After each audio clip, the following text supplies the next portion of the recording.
সালামুন আলাইকুম। আপনাদের উপর শান্তি বর্ষিত হোক। হে আমার প্রতিপালক, আমি আপনার নিকট আশ্রয় প্রার্থনা করছি শয়তানের কুমন্ত্রণা হইতে। হে আমার প্রতিপালক, আমি আপনার নিকট আশ্রয় প্রার্থনা করছি তাদের উপস্থিতি হইতে। কোরআন থেকে জানতে চাই, আমি মহিউদ্দিন। আমি এখন আলোচনা করব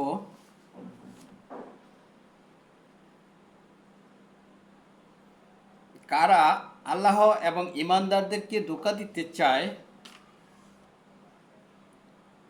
তারা দুনিয়াতে ফাসাদ সৃষ্টি করতে চায়, যারা তামাশা করছে রাসূলের নামে, ইসলামের নামে। এই ব্যাপারে কিছু কথা বলবো। তো এই ব্যাপারে কিছু কথা বলার আগে কিছু আয়াত আমি আপনাদেরকে শুনিয়ে রাখছি। যেমন, আমার রসুল নিজে থেকে কোনো কথা বলেন নাই, যা বলেছেন সেগুলি ওহী। সূরা নাজমের ৩-৪ নম্বর আয়াত। সে যদি নিজে থেকে কোনো কথা আমার নামে চালিয়ে দিত, রচনা করে আমার নামে চালিয়ে দিত, আমি তার ডান হাত চেপে ধরতাম, কেটে ফেলতাম তার দপনিকা শিরা। এমন কেউ নেই যে তাকে রক্ষা করতে পারে। সূরা হাক্কার ৪৪, ৪৫, ৪৬ নম্বর আয়াত। এগুলি আপনারা পড়ে দেখবেন। আল্লাহ রাব্বুল আলামিন কসম খেয়ে বলেছেন, যা দেখো এবং যা দেখো না উভয়ের কসম খেয়ে বলছে যে এটা সম্মানিত রাসূলের বাণী।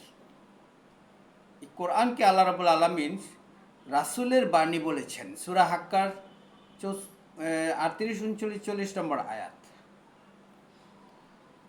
রসুল বলেছেন সূরা আহকাফের ৯ নম্বর আয়াতে যে আমার প্রতি ওহী করা হয়, আমি শুধু ওহীর অনুসরণ করি, আমি সুস্পষ্ট সতর্ককারী মাত্র। রাসূলের বাণী আল্লাহ রাব্বুল আলামিন কিভাবে সংগ্রহ করেছেন সেগুলিও বলেছেন। সূরা ৮০ নম্বর সূরার ১৫-১৬ নম্বর আয়াতে বলেছে, যারা লিপিবদ্ধ করেছে তাদেরকে আল্লাহ রাব্বুল আলামিন বলেছেন যে তারা পুত পবিত্র উন্নত চরিত্রের অধিকারী, সম্মানিত লিপিকারক, অর্থাৎ যারা লিপিবদ্ধ করেছে তাদেরকে আল্লাহ রাব্বুল আলামিন বলেছেন তারা উন্নত চরিত্রের অধিকারী। তাদের নাম কিন্তু কোরআনে বলেন নাই। আমি আগেই বলেছি যে এটা সম্মানিত রাসূলের বাণী। যে কথাগুলি আল্লাহ রাব্বুল আলামিন বলেছেন এই কোরআনের মধ্যে, এই সমস্ত কথাগুলি রাসূল বলেছেন। রাসূলের জবান মোবারক থেকে আমরা এটি পেয়েছি। আমি এই কথাগুলি আপনাদেরকে কেন শোনাচ্ছি, যাতে করে আপনারা অন্য কিছু শুনে যে বলতে না পারেন যে এগুলি রাসূল বলেছে। অথচ দেখেন রাসূলের নামে কত কথা বলা হচ্ছে যেগুলি কোরআনের সাথে কোনো সম্পর্ক নাই। রাসূলের ক্ষমতা এবং রাসূলের পাওয়ার কি সেগুলি আল্লাহ কোরআনে বলেছেন অনেক আয়াত। যেমন তিনি বলেছেন, আপনার ভালোবাসার কারণে কেউ হেদায়েত পাবে না, আমি জানি কে হেদায়েত পাবে। সূরা কাসাসের ৫৬ নম্বর আয়াত। সূরা ইউনূসের ৯৯ এবং ১০০ নম্বর আয়াতে বলেছেন যে আমি যদি চাইতাম তাহলে সকলকে হেদায়েত দিয়ে দিতাম, তাহলে আপনি কি তাদের উপর জোর জবরদস্তি করবেন? অর্থাৎ ঈমান আনার জন্য আর কি। আর আমার হুকুম ছাড়া, আমার ইচ্ছা ছাড়া কেউ ঈমানও আনতে পারবে না, এই কথাটা যারা বুঝে না আমি তাদের দিলের মধ্যে মোহর মেরে দেই। সূরা ইউনূসের ৯৯ এবং ১০০ নম্বর আয়াত। এভাবে আরও অনেক আয়াত আছে যেগুলি আল্লাহ রাব্বুল আলামিন রসুলের ব্যাপারে বলেছেন যে আমি আপনাকে পড়ে দিই আর আপনি তা বলবেন না। আর সকলের উদ্দেশ্যে আল্লাহ রাব্বুল আলামিন বলেছেন যে তোমরা সত্যের সাথে মিথ্যাকে মিশ্রিত করিও না। সূরা বাকারার ৪২ নম্বর আয়াত। তো আয়াতগুলি আমি পরে আরও অনেক আয়াত আছে যা পড়ছি না, তবে আমি যে কথাগুলি আমি আপনাদেরকে বলতে চাচ্ছি যে তারা আমাদেরকে কিভাবে ধোঁকা দিচ্ছে, তারা কারা। যারা আমাদেরকে ধোঁকা দিচ্ছে, তাদের ব্যাপারে আল্লাহ রাব্বুল আলামিন কোরআনে বলেছেন। তো তারা কি বলছে? এই কোরআনে দেখুন, আল্লাহর প্রিয় বান্দা নবী মোহাম্মদের রসুলের, নবী মোহাম্মদ রসুলের আহমদ অর্থাৎ মোহাম্মদ রসুলের পিতা মাতা, দাদা দাদি, নানা নানি, অর্থাৎ তারপরে ছেলে মেয়ে, স্ত্রী, তারপরে নাতিন, নাতি নাতনি, এমনকি বন্ধু বান্ধব, কারো নাম কোরআনে উল্লেখ নাই। শুধু জায়েদ এবং জয়নব তার পালক পুত্র হিসাবে আল্লাহ বলেছেন সে তার পুত্র নয়, সে বন্ধু। এই দুটি নাম এসেছে, এছাড়া আর কোনো নাম আসে নাই। তারপরে আমি কেন এই কথাটা বলছি, এই কারণে যে রাসূলের মাতা পিতাতে শুরু করে, তার সন্তানদের শুরু করে, স্ত্রীদেরকে শুরু করে সকলের নাম এবং তার বন্ধু বান্ধবের নাম, এগুলি সব কিছু, এই নামগুলি ব্যবহার করছে এবং তার এই নাম তারা আবিষ্কার করে নিয়েছে। তাও আবার রাসূলের নামে, যেগুলি রাসূল বলে গেছে, তার সাহাবীরা বলেছে, তার সাহাবীদের সাক্ষী রেখেছে, এগুলি বলেছে। আমি এই জন্য বলছি এগুলি কোরআনে নাই, তথাপি রাসূলের নামে তারা এগুলি বলছে। রাসূলের বাণী যারা সংগ্রহ করেছে তাদের নামও কোরআনে নাই। তাদেরকে পুত পবিত্র উন্নত চরিত্রের কথা আল্লাহ রাব্বুল আলামিন বলেছেন সূরা ৮০ নম্বর সূরার ১৫-১৬ নম্বর আয়াতে। দেখুন, তারা বলে যে যদি কোরআন মানি, শুধু যদি কোরআন মানি, তাহলে অনেক এবাদতই আমরা করতে পারবো না। যেই এবাদতগুলি মূলত তাদের স্বরচিত নিজস্ব বানানো, কোরআনে নাই, সেজন্য তারা এই কথা বলছে যে কোরআন মানলে এবাদত করতে পারবো না। তো এখন প্রশ্ন হলো, যেই এবাদত কোরআন ছাড়া করতে হয়, সেটা কি এবাদত হয় নাকি? সেটা তো নিজস্ব বানানো, যে ব্যাপারে রাসূলকে বলেছেন, আল্লাহ রাব্বুল আলামিন সাবধান করেছেন, সে যদি নিজে থেকে কোনো কথা রচনা করে আমার নামে চালিয়ে দিত, আমি তার ডান হাত চেপে ধরতাম, কেটে ফেলতাম তার দবনিকা শিরা, কেউ নেই যে তাকে রক্ষা করতে পারে। এমন কথা তাদের জানা থাকা সত্ত্বেও তারা বলে যে রাসূল এগুলি বলেছে, যেগুলি কোরআনে নাই। কোরআনে আবার বলে কি কোরআনে থাকতে হবে না। আর যদি কোরআন মানি তাহলে আমরা এই এবাদত করতে পারবো না। যেমন নামাজ কিভাবে পড়ব, কয় রাকাত, কিভাবে রুকু করব, কয়টা রুকু করব, সিজদা করব, এগুলি কোরআনে নাই। তারা নিজেরাই স্বীকার করে যে কোরআনে নাই, তথাপি তারা এগুলি রাসূলের নামে দোহাই দিয়ে বলছে যে এগুলি রাসূল করেছে, রাসূল বলেছে। এমনকি রাসূলের সঙ্গী সাথীদের নাম পর্যন্ত বলছে, এবং নাম নয়, শুধু তাদের জীবন ইতিহাস পর্যন্ত লিখছে। যেখানে আল্লাহ রাব্বুল আলামিন বলেছেন সে যদি নিজে থেকে কোনো কথা রচনা করে আমার নামে চালিয়ে দিত, আমি তার ডান হাত চেপে ধরতাম, কেটে ফেলতাম তার দবনিকা শিরা। দেখুন, সূরা আনামের ৫৪ নম্বর আয়াত, সেখানে আল্লাহ রাব্বুল আলামিন বলেছেন তার রসুলকে যে যখন তারা আসে আপনার নিকট, যারা আমার আয়াতে বিশ্বাসী, তখন আপনি তাদেরকে বলবেন তোমাদের উপর শান্তি বর্ষিত হোক, অর্থাৎ সালামুন আলাইকুম। এই যে সালাম দেওয়ার পদ্ধতিটা আল্লাহ রাব্বুল আলামিন পরিষ্কার করে বলে দিয়েছে রাসূলের মাধ্যমে। রাসূল, দেখুন, পুরো কোরআনটাই কিন্তু রাসূলের বাণী, রাসূলের জবান মোবারক দিয়া এই কোরআন নাজিল হয়েছে। আল্লাহ রাব্বুল আলামিনের পাঠানো কথা, নির্দেশ রাসূলের জবান মোবারক দিয়ে প্রচার হয়েছে, সেই প্রচারকৃত বাণী সম্মানিত লেখকবৃন্দ লিখে রেখেছেন, তাদেরকে বলেছেন আল্লাহ রাব্বুল আলামিন পুত পবিত্র উন্নত চরিত্রের অধিকারী। সেই রাসূলের দোহাই, সেই রাসূলের শিক্ষণীয় সালাম পদ্ধতি তারা ব্যবহার করে না।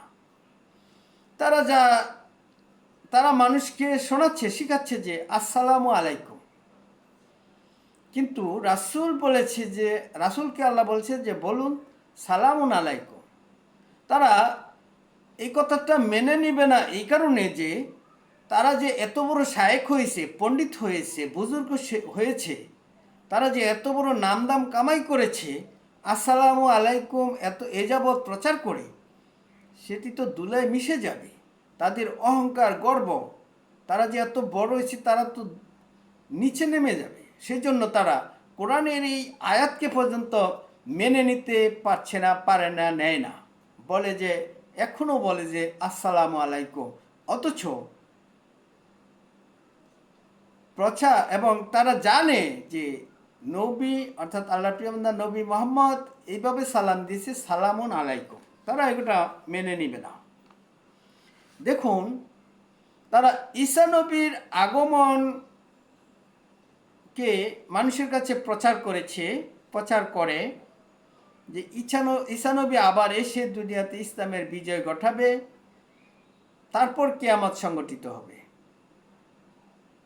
এগুলি কোরআনে নাই, তারা প্রচার করছে। কার নামে? রাসূলের নামে। এগুলি রাসূল বলেছে। দেখুন, রাসূলের ব্যাপারে আল্লাহ রাব্বুল আলামিন যেখানে বলেছেন যে সে যদি নিজে থেকে কোনো কথা রচনা করে আমার নামে চালিয়ে দিত, আমি তার ডান হাত চেপে ধরতাম, কেটে ফেলতাম তার দবনিকা শিরা। দেখুন, আল্লাহ রাব্বুল আলামিন সূরা বাকারার 136, আলে ইমরান 84, নিসার 152 এই আয়াতগুলির মধ্যে আল্লাহ রাব্বুল আলামিন পরিষ্কার করে বলে দিয়েছেন যে ঈমানদারদেরকে, যারা ঈমান কিভাবে আনবে সেই বর্ণনা করে বলেছে যে আর বলো যে আমরা তাদের মধ্যে কোনো পার্থক্য করি না। কিন্তু তারা আল্লাহর প্রিয় বান্দা নবী মুহাম্মদকে এতটাই পার্থক্য করে যে সকল নবীর সর্দার, শ্রেষ্ঠ নবী, অন্যান্য নবীরা প্রার্থনা করেছে তার উম্মত হওয়ার জন্য, তাকে সৃষ্টি না করলে পৃথিবী সৃষ্টি হতো না। এই যে পার্থক্য, এগুলি তারা করে বেড়াচ্ছে এই কোরআনের কথা অমান্য করে, মূলত রাসূলের কথা অমান্য করছে, আবার রাসূলেরই দোহাই দিচ্ছে। কত বড় ধোঁকাবাজ তারা! আল্লাহ যে বলেছেন সূরা বাকারা 8 নম্বর আয়াতে যে তারা 9 নম্বর আয়াতে যে তারা আল্লাহ এবং ঈমানদারদেরকে ধোঁকা দিতে চায়। কোরআনের কথা, রাসূলের কথা অমান্য করে আবার রাসূলের নামে মিথ্যা কথাগুলি চালাচ্ছে। তাদের একটুও ভয় হচ্ছে না, কারণ তারা তো বুঝতেই পারছে না তারা যে ধোঁকার মধ্যে পড়ে আছে। তারা মানুষদেরকে ধোঁকা দিতে যেয়ে নিজেরাই ধোঁকার মধ্যে পড়ে আছে। আল্লাহ রাব্বুল আলামিন বলেছেন সূরা বাকারার 42 নম্বর আয়াতে যে তোমরা সত্যকে মিথ্যার সাথে মিশ্রিত করিও না। কিন্তু তারা রাসূলের দোহাই দিয়ে মিথ্যা কথাগুলি বলে রাসূলের কথা সত্য কথার সাথে মিশিয়ে ফেলছে। তারা ভয়ঙ্কর অপরাধী, তারা ফাসাদ সৃষ্টিকারী, তারা মানুষের সাথে তামাশা করছে এগুলি নিয়ে। তারা কোরআন দিয়ে ইবাদত করতে পারবে না, তারা পরিষ্কারই বলে দেয়। আমি মাত্র 2টি আয়াত আপনাদেরকে শোনাবো, কারণ শোনাতে গেলে আসলে অনেক সময়ের প্রয়োজন পড়ে যায়। সূরা নূরের 41 নম্বর আয়াতে আল্লাহ রাব্বুল আলামিন বলেছেন যে তারা সকলেই জানে ইবাদতের পদ্ধতি, কিভাবে ইবাদত করতে হয়, আল্লাহ বলছেন। আর সূরা হজ্জের 18 নম্বর আয়াতে আল্লাহ রাব্বুল আলামিন বলেছেন যে যত আছে আসমানে আর জমিনে পাহাড় পর্বত, জীব জন্তু, চন্দ্র সূর্য, গ্রহ নক্ষত্র, গাছপালা, পক্ষীকুল, যা মানুষের মধ্যে অনেকে, সকলেই আল্লাহকে সিজদা করছে। আল্লাহ অর্থাৎ আল্লাহকে মেনে চলছে, আল্লাহকে সিজদা করছে। মানুষের মধ্যে অনেকে অর্থাৎ মানুষকে বাদ দেওয়া হয়েছে। মানুষের ব্যাপারে আল্লাহ রাব্বুল আলামিন পরিষ্কারই বলে দিয়েছেন যে আমি বহু সংখ্যক মানুষ এবং জিন সৃষ্টি করেছি জাহান্নামের জন্য। সূরা আরাফের 179 নম্বর আয়াত। আমি জাহান্নাম পরিপূর্ণ করব জিন এবং মানুষ দিয়ে। আর সকল কিছুই ইবাদত করছে, আল্লাহর হুকুম মেনে চলছে, ইচ্ছাই হোক অনিচ্ছাই হোক। মানুষের অঙ্গ প্রত্যঙ্গ, মানুষের ছায়াগুলিও, গাছের ছায়াগুলিও সমস্ত কিছু মেনে চলছে। দেখুন, মানুষের এই অঙ্গ প্রত্যঙ্গ এই মানুষটার বিরুদ্ধে সাক্ষী দিবে যে আমার এই করাচ্ছে, এই সেই করাচ্ছে ইত্যাদি। এখন কথা হচ্ছে যে সব কিছু যখন আল্লাহর হুকুম মেনে চলছে, তখন তারা কেন বলছে যে এই কোরআন দিয়ে ইবাদত করা যাবে না, কোরআন দিয়ে আমরা ইবাদত করতে পারবো না, কোরআন মেনে ইবাদত না? তাহলে তো এরা বোঝাতে চাচ্ছে যে শুধু কোরআন মেনে জান্নাতে যাওয়া যাবে না, ইবাদত করা যাবে না, জান্নাতেও যাওয়া যাবে না। তার মানে কি? রাসূলের কথাকেই তারা রাসূলের দোহাই দিয়ে অমান্য করে চলছে। কত বড় ধোঁকাবাজ, কত বড় তামাশা, কত বড় ফেতনাবাজ! রাসূলের কথা কি অমান্য করছে, আবার রাসূলের দোহাই দিয়ে। রাসূল কোরআনের বাইরে নিয়ে, রাসূলের কথাকে কোরআনের বাইরে নিয়ে রাসূলকে একটা স্পেশাল ক্ষমতাধর তারা মনে করছে। অর্থাৎ আল্লাহর ক্ষমতার সাথে রাসূলের কিছু এখতিয়ার, স্বাধীনতা, রাসূলের বিধান দেওয়ার কিছু একটা অধিকার তারা প্রকাশ করতে চাচ্ছে, মানুষদেরকে বোঝাতে চাচ্ছে, মানুষদেরকে ধোঁকা দিচ্ছে। ধোঁকাবাজির একটা সীমা আছে, সীমা ছেড়ে তারা এগুলি করছে। তারা রাসূলের ক্ষমতা, আল্লাহর ক্ষমতার সাথে রাসূলের ক্ষমতাকে শরিক করছে। যেমনটি করছে ইহুদি এবং খ্রিস্টানেরা উজাইর নবী এবং ঈসা নবীকে নিয়ে। তারা উজাইর নবী এবং ঈসা নবীকে আল্লাহর পুত্র বানিয়েছে। তারা তাদের পাপ গুনাহ বহন করতে পারবে, কমাতে পারবে। আল্লাহর কাছে তাদের বিশেষ একটা ক্ষমতা আছে যে আল্লাহর কাছে তাদের জন্য তাদের পাপ তারা কমায় দিবে। এরকম নবী মুহাম্মদের নামেও তারা এরকম কিছুটা মনে করে যে নবী মুহাম্মদ তাদেরকে সুপারিশ করে পার করে দেবে, এবং নবী মুহাম্মদের নামে তারা যে বিধান, যে কথা রচনা করছে, সেগুলি নবীর কথাকেই অমান্য করছে। নবীর কথা দিয়ে তারা আবিষ্কার করছে ঈমানদার ব্যক্তি যাদের অনুসরণের কথা আল্লাহ রাব্বুল আলামিন বলেছেন যে অন্যান্য লোকেরা যেভাবে ঈমান এনেছে। তো নবী রাসূলদের অনুসরণের কথা আল্লাহ রাব্বুল আলামিন কোরআনে বলেছেন আল্লাহর প্রিয় বান্দা নবী মুহাম্মদকে। সূরা আনামের 90 নম্বর আয়াতে আল্লাহ রাব্বুল আলামিন বলেছেন যে আপনিও তাদের অনুসরণ করুন, আমি তাদের প্রতি সন্তুষ্ট হয়েছি, অতএব আপনি তাদের অনুসরণ করুন। নবী রাসূলরা কিভাবে ঈমান এনেছে সেগুলি পুরো কোরআনে বর্ণনা করা হয়েছে। তারা কিভাবে ইবাদত বন্দেগী করেছে। এ তো হলো মানুষের কথা। মানুষ এবং জিন ছাড়া সকল কিছুই তো আল্লাহর ইবাদত করছে, আল্লাহর হুকুম মেনে চলছে। মানুষের অঙ্গ প্রত্যঙ্গ আল্লাহর হুকুম মেনে চলছে। কিন্তু মানুষ যাদের প্রতি আল্লাহর সিদ্ধান্ত অবধারিত হয়ে গেছে, যারা জাহান্নামে যাবে, তারা ঈমান আনতে পারবে না, তারা আনবে না ঈমান। সে ব্যাপারে আল্লাহ কোরআনের মধ্যে চ্যালেঞ্জ করে বলেছে যে আমি যদি তাদেরকে আসমানে চড়িয়ে সব কিছু দেখিয়ে নিয়ে আসি, তারপরও তারা এসে বলবে আমাদেরকে জাদু করা হয়েছিল, সম্মোহিত করা হয়েছিল, আমরা জাদুগ্রস্ত হয়ে পড়েছিলাম। এই সমস্ত আরও অনেক আয়াত আছে। তাদেরকে সব কিছু দেখিয়ে দিলেও তারা ঈমান আনতে পারবে না, কারণ তারা যে অপরাধী আল্লাহ রাব্বুল আলামিন সৃষ্টির আগে থেকেই জানে। তো আমাদের সাথে, ঈমানদারদের সাথে যে তামাশাগুলি করা হচ্ছে বর্তমানে, এগুলি থেকে সাবধান থাকার জন্য আমি আপনাদেরকে কথাগুলি বলছি। দেখুন তো, আল্লাহর প্রিয় বান্দা নবী মুহাম্মদের পিতামাতা, দাদা দাদি, নানা নানি, এমনকি ভাই বন্ধু, আত্মীয় স্বজন, ছেলে মেয়ে, স্ত্রী, কারো নাম কোরআনে উল্লেখ নাই, অথচ তাদের নামে, নাতিদের নামে কত কাহিনী বানিয়ে কত অনুষ্ঠান পালন করা হচ্ছে। আর এই অনুষ্ঠান পালন করে তারা নিজেরা মূলত ব্যবসা করছে, লাভবান হচ্ছে।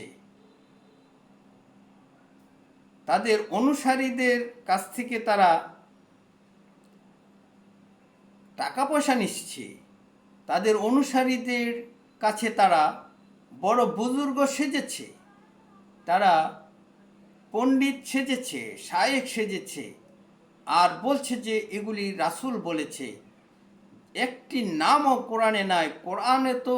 কোরআন তো রাসূলের কথা, রাসূলের বাণী। সেই রাসূলের বাণীকেই তারা রাসূলের দোহাই দিয়ে অগ্রাহ্য করছে। কত বড় ধোঁকাবাজ তারা, মানুষকে ধোঁকা দিচ্ছে। সাবধান হওয়ার জন্য আমি কথাগুলি বলছি। আপনারা সাবধান কিভাবে হবেন যদি না নিজেরা কোরআন বুঝে না পড়েন? এই কোরআন তো পড়ার জন্য, বুঝার জন্য, জানার জন্য। এই কোরআন যদি না বুঝেন, না পড়েন, না জানেন, তাহলে আপনি বুঝবেন কি করে যে আপনি সৃষ্টিকর্তা, স্রষ্টার, প্রতিপালকের হুকুম মেনে চলছেন? আল্লাহর হুকুম, আল্লাহর অর্ডার হচ্ছে এটি পড়ার জন্য, জানার জন্য। সূরা বাকারার ৬৩ নম্বর আয়াতে আল্লাহ বলেছেন যে স্মরণ করো যখন আমি তুরকে তোমাদের উপর ধরে ওয়াদা নিয়েছিলাম যে একে আঁকড়ে ধরো, অর্থাৎ এই কিতাবকে আঁকড়ে ধরো আর স্মরণ রাখো যাতে করে সাবধান হয়ে চলতে পারো। এই কথাটা আরও আছে। দেখুন, আল্লাহ কত পরিষ্কার করে বলে দিয়েছেন সাবধান হয়ে চলার জন্য। এই কোরআন আঁকড়ে ধরার কথা বলছে, তার শুধু আঁকড়ে ধরার কথা বলছে না, একটা স্মরণ রাখার কথা বলছে। তো আপনারা যদি এই কোরআন যদি না পড়েন, স্মরণে না রাখেন, তাহলে কিভাবে সাবধান হয়ে চলবেন, কিভাবে সতর্ক হবেন, কিভাবে আল্লাহর নাফরমানির কাছ থেকে বিরত থাকবেন? সমস্ত কিছুই তো আল্লাহর হুকুম মেনে চলছে, আল্লাহর ইবাদত করছে, আল্লাহকে সিজদারত আছে, আল্লাহর হুকুম মেনে চলছে, ইচ্ছাই হোক অনিচ্ছাই হোক। কিন্তু মানুষকে তো বাদ দেওয়া হয়েছে। এই মানুষের জন্য তো বিপদ অপেক্ষা করছে। আপনারা কি একটু চিন্তা করে দেখেন না যে নবী রাসূলরা কীভাবে ঈমান এনেছে? তারা যখন আল্লাহর স্মরণ নিত, এই কোরআন যখন তারা পড়ত, তখন তারা কাঁদতে কাঁদতে জমিনে লুটিয়ে পড়ত, তাদের দেহের চামড়া কেঁপে উঠত, তারা রাত্রে ঘুমাতে পারত না, সারা রাত, অর্ধরাত্র, কম রাত্র জেগে থাকত, আল্লাহর স্মরণ নিত। কারণ মানুষের জন্য কত বড় ভয়ঙ্কর বিপদ অপেক্ষা করছে, এটা তো আপনারা কোরআন না পড়লে বুঝতে পারবেন না। অতএব সাবধান হওয়ার জন্য, সতর্ক হওয়ার জন্য উদাত্ত আহ্বান করছি। এই কোরআন বুঝে পড়ার জন্য এই আহ্বান রেখে আমি আমার আলোচনা আর দীর্ঘায়িত না করে এখানেই শেষ করছি। আপনাদের উপর শান্তি বর্ষিত হোক।